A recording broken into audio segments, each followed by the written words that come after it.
What if I told you the ultimate cure, the secret to everlasting life, was hiding in plain sight?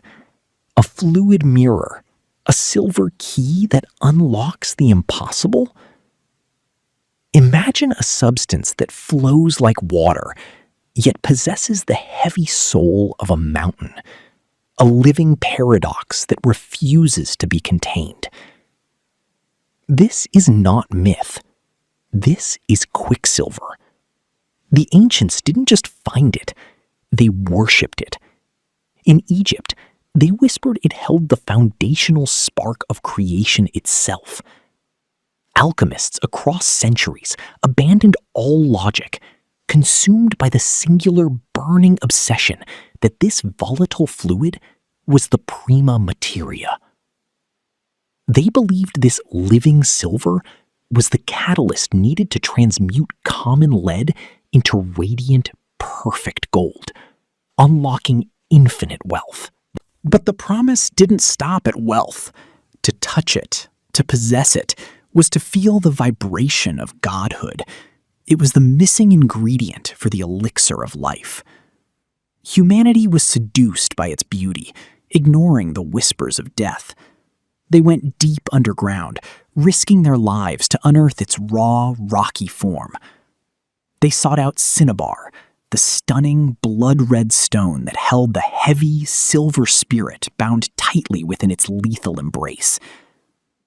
Once refined and bottled, it sat quietly on the desks of scholars and kings, a heavy, shimmering temptation that promised eternal life. Across the world, in ancient China, this dangerous fascination took its darkest, most ambitious turn under the reign of its very first emperor. Qin Shi Huang had conquered everything except death. Terrified of his own mortality, he demanded his alchemists fulfill the ultimate promise. The alchemists, misinterpreting Mercury's endless resilience as a sign of immortality, crafted small, gleaming silver pills for their ruler. The emperor consumed the poison daily. He believed he was becoming a god, even as his mind splintered and fractured with paranoid delusions. As the hidden metal eroded his sanity, he ordered a monumental, subterranean mausoleum guarded forever by an army of clay. Deep beneath the earth, forced craftsmen mapped his empire, filling vast floor channels with literal tons of pure liquid mercury. Shimmering, toxic rivers of death mimicked the great Yangtze and Yellow rivers, flowing eternally around his final, silent resting place.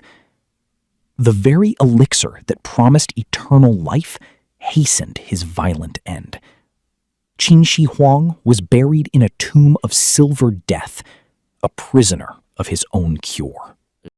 Time passed, but the seductive power of Quicksilver remained. It merely moved west, mutating into the medical practices of Europe. By the Renaissance, a new scourge, syphilis, was ravaging the streets.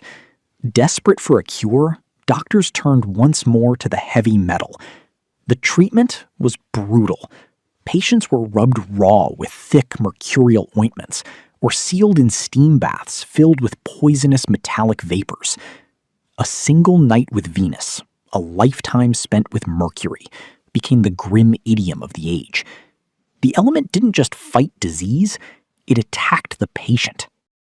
By the 19th century, it was a domestic staple as calomel, a popular powder given even to children, rotting the very bones it promised to soothe.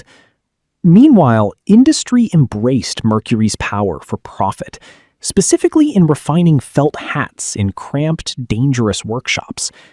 In unventilated rooms, hatters breathed invisible mercuric nitrate daily.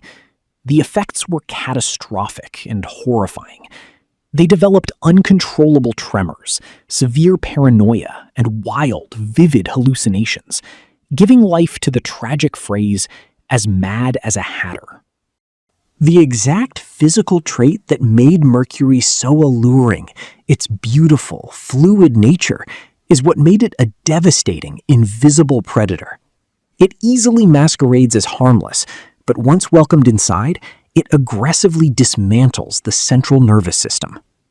By the 20th century, science could no longer ignore the horrific, bloody truth hiding right inside their primary cures. Mercury was banished from medicine cabinets to sealed labs, handled only with extreme defensive caution. Glass thermometers, once a home essential, became hazardous waste.